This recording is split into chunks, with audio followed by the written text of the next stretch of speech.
আমাদের পজিশনটা কখনো অ্যাপোলজেটিক কিংবা পিছিয়ে থাকার ছিল না। আমরা সবসময় যেটা অবধারিত সেটার দিকে এগিয়ে গেছি। কখনো সেখানে কার্পণ্যতা কিংবা আপোস করার বিষয়টা যথাসম্ভব চেষ্টা করেছি না আনার, এবং এক দফায় পুরোপুরি নিবৃত্ত করার পরও এই আন্দোলনটা আবার আমরা যদি এই গণঅভ্যুত্থান পরবর্তী বাংলাদেশটাকে একটা দীর্ঘমেয়াদী একটা সুন্দর কাঠামোগত সংস্কারের মধ্য দিয়ে এই অভ্যুত্থানের ফসলটা মানুষের জন্য দীর্ঘমেয়াদে সংরক্ষিত করতে না পারি, তাহলে আবারও কোনো না কোনো ফর্মেটে ফ্যাসিবাদ কিংবা স্বৈরাচার ফিরে আসার সুযোগটা থেকে যাবে। সুতরাং এই লড়াইটা শেষ না, লড়াইটা শুরু হয়েছে।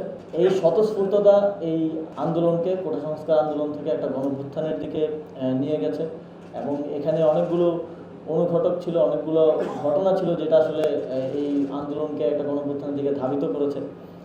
আমরা তো 18 সালে কোটা সংস্কার আন্দোলন করেছি, আমি প্রথম বর্ষের শিক্ষার্থী ছিলাম। তখন আন্দোলনে আমরা একটা জিনিস দেখেছি যে 19 সালের নির্বাচনের ঠিক আগে সেই আন্দোলনটা হয়। আন্দোলনে একটা জিনিস দেখেছি, সেখানে স্লোগান ছিল যে বঙ্গবন্ধুর বাংলায় বৈষম্যের ঠাঁই নেই, শেখ হাসিনার বাংলায় বৈষম্যের ঠাঁই নেই। এবং সেই আন্দোলনে যখনই আওয়ামী লীগ বা ছাত্রলীগের দিক থেকে আঘাত আসতো, তখন একটা অ্যাপোলজেটিক পজিশন নেওয়ার বাস্তবতাও সেটাই ছিল।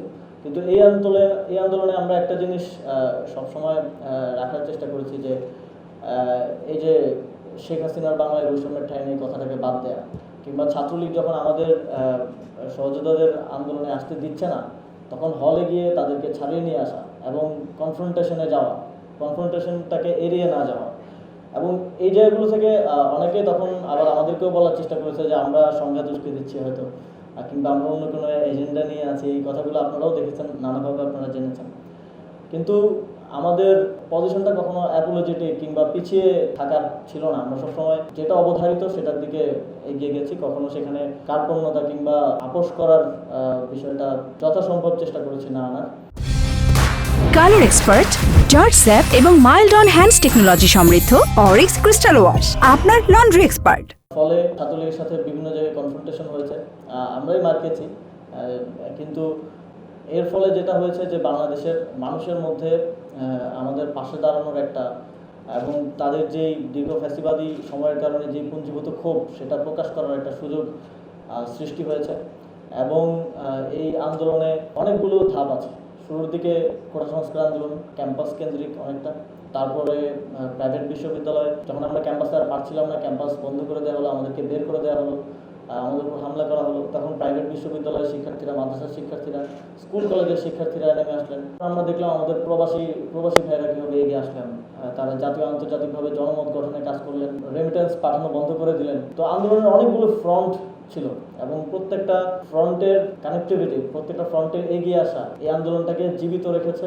এবং এক দফায় পুরোপুরি নিবৃত্ত করার পরও এই আন্দোলনটা আবার সামনে এসেছে। ইভেন আমি আর নাহিদ ভাই, আমরা তো প্রায় 10 দিন দৃশ্যপটেই ছিলাম না। এই গণঅভ্যুত্থানের 90-ও একটা স্বৈরাচার পতনের জন্য, গণতন্ত্রের জন্য আন্দোলন হয়েছিল, কিন্তু তার 18 বছর পরেই আবার এদেশে এমন একটা নজিরবিহীন একটা ফ্যাসিবাদ আবার ফিরে এসেছিল।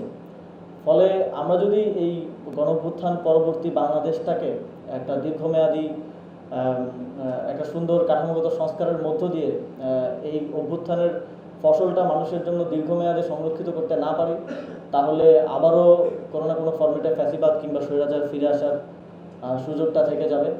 সুতরাং এই লড়াইটা শেষ না, লড়াইটা শুরু হয়েছে, এবং এই লড়াইটা আমাদেরকে লড়ে যেতে হবে এদেশের জনগণের জন্য, এদেশের মানুষের জন্য। এবং এই গণঅভ্যুত্থানে যেই সহস্রাধিক আমার ভাইয়েরা শহীদ হয়েছেন, যারা এখনও আহত অবস্থায় আছেন, যাদের অঙ্গহানি হয়েছে, যারা চোখ হারিয়েছেন, তাদের এই ত্যাগকে